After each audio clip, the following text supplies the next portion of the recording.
अस्सलाम वालेकुम, मैं हूं अरहम खान। आप देख रहे हैं सियासत राउंड अप। सबसे पहले हम बात करेंगे 27वीं आईनी तरमीम की, जिसको पार्लियामेंट के किसी भी हाउस में अभी तक पेश नहीं किया जा सका। और ऑब्वियसली रीज़न यही है कि काबीना से मंजूरी नहीं हुई, और इतलात भी यही है कि काबीना से मंजूरी जो है उसको मौखर कर दिया गया है, क्योंकि वफाकी काबीना का जो कल होने वाला इजलास था वो मुलतवी हो गया था, और वज़ीर आज़म शहबाज शरीफ वो भी आज़रबाईजान जा चुके हैं। इस दौरान अहम नुक्ता जिस पर इत्तफाक नज़र आ रहा है वो है आईनी अदालत का। तो आईनी अदालत के लिए ज़राए अब इस बात की तस्दीक कर रहे हैं कि वफाकी शरीयत कोर्ट की बिल्डिंग थी जो सुप्रीम कोर्ट के बिल्कुल ऑपोजिट है, और वहाँ पर वफाकी आईनी अदालत बनेगी, और जो शरीयत कोर्ट है उसको इस्लामाबाद हाई कोर्ट के 3rd फ्लोर पर मुंतकिल किया जा रहा है। और सामान के हवाले से भी यही कहा जा रहा है कि वहाँ पर ऑलमोस्ट शिफ्ट हो चुका है। अब बात करते हैं जमीयत उलमा इस्लाम की। उनकी पार्लिमानी जो पार्टी है उसका इजलास हुआ। मौलाना फजलुर रहमान उन्होंने उसके बाद कहा कि ड्राफ्ट तो अभी हमारे सामने नहीं है और उसकी अदम मौजूदगी में कोई भी बात जो है वो नहीं कर सकते। साथ उन्होंने ये भी कहा कि सूबों के इख्तियारात को हम बढ़ाना चाहते हैं, ना कि कम करना चाहते हैं। और उनका ये भी कहना था कि जो मौजूदा असेंबली है वो अवाम की नुमाइंदा नहीं है। इससे पहले चेयरमैन पाकिस्तान पीपल्स पार्टी बिलावल भुट्टो ज़रदारी उन्होंने भी सेंट्रल एग्जीक्यूटिव कमेटी का इजलास बुलाया, जिसके अंदर उन्होंने NFC और 18वीं तरमीम से मुतालिक जो चीज़ें थी उसको यकसर मुस्तरद कर दिया। लेकिन उन्होंने कहा कि आर्टिकल 243 की हद तक वो हिमायत करेंगे। आईनी अदालत के हवाले से उनका कहना था कि अगर ये बनती है तो मुशावरत से तय करेंगे कि हर सूबे से नुमाइंदगी जजेस की उसमें होनी चाहिए। इसके अलावा और जो ख़बरें हैं वो भी आपके साथ शेयर करते हैं कि 26वीं आईनी तरमीम के हवाले से केस मुकर्रर था 10 नवंबर को, और जिसको अब डी लिस्ट कर दिया गया है। पीर को यानी समात अब नहीं होगी, और लग ऐसा रहा है कि मुमकिन तौर पर आईनी अदालत में ही अब इसकी समात होगी। अच्छा जी, जो 27वीं आईनी तरमीम है उसको रोकने के लिए भी एक दरख्वास्त जो है वो सुप्रीम कोर्ट में आ गई है। वो दरख्वास्त जो लेकर आए हैं उनका नाम है बैरिस्टर अली ताहिर। उन्होंने सुप्रीम कोर्ट से इस हवाले से रुजू किया है, और सुप्रीम कोर्ट से उन्होंने इस्तदा की है कि 27वीं जो आईनी तरमीम है उसको ड्राफ्ट की सतह पर ही रोका जाए, और सुप्रीम कोर्ट अपनी और हाई कोर्ट्स के दायरा कार का दिफा करे। आखिरी इतला तक ये जो दरख्वास्त है इसको कोई नंबर नहीं अलॉट हुआ, और ऑब्वियसली ये ना ही कोई समात के लिए मुकर्रर भी की गई है।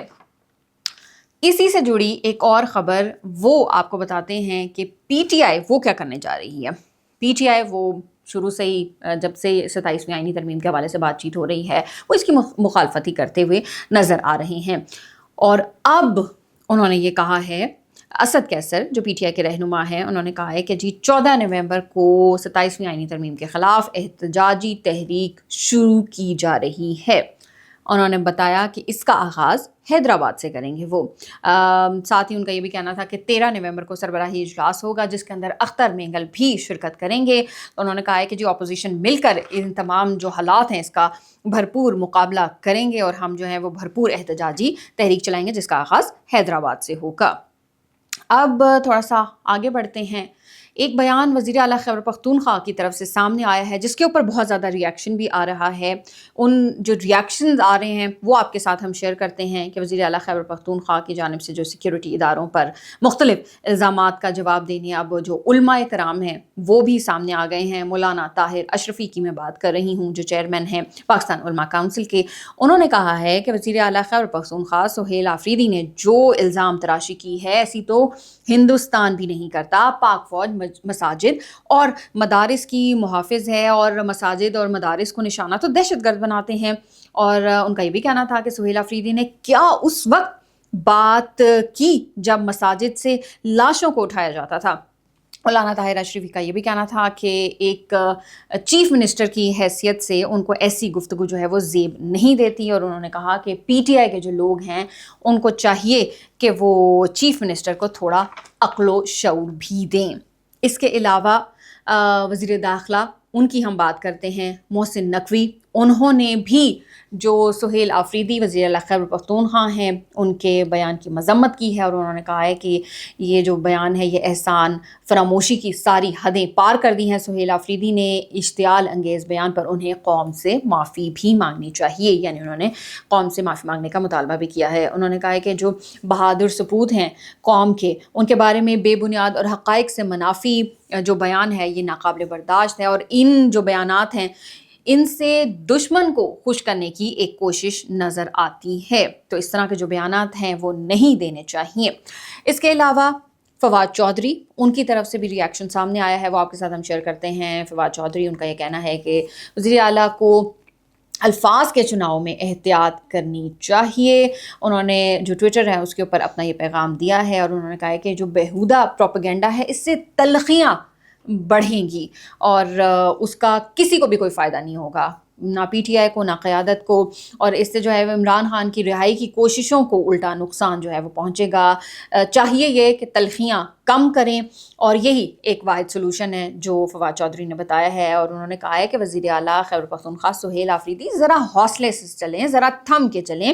یہ جو عہدہ ہے یہ بہت رسپانسبلٹی کا تقاضا کرتا ہے، تو لہٰذا سہیل آفریدی کو بہت محتاط طریقے سے چلنا چاہیے.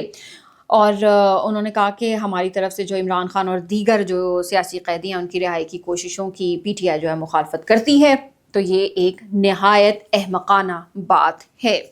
یہ جو ری ایکشنز آئے تھے وہ آپ کے ساتھ ہم نے شیئر کیے. آخر میں ہم بات کریں گے پاکستان اور افغانستان کے درمیان جو مذاکرات جاری ہیں، اور پاکستان کا ایک ہی پوائنٹ ہے، ایک ہی ایجنڈا ہے کہ بھائی افغانستان سے پاکستان کی سرزمین پر کوئی دہشت گردی نہیں ہوگی، وہ قابل قبول ہے ہی نہیں.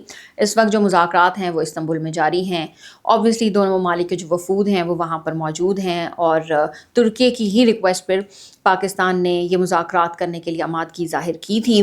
اور اب تک کی جو اطلاعات ہیں، جو ترجمان دفتر خارجہ ہیں ان کے مطابق، کہ افغانستان سے جو ہونے والی سرحدی کشیدگی کے معاملے پر پاکستان نے شواہد پر مبنی جو مطالبات تھے وہ بھی ترکی میں ثالثوں کے حوالے کر دیے ہیں.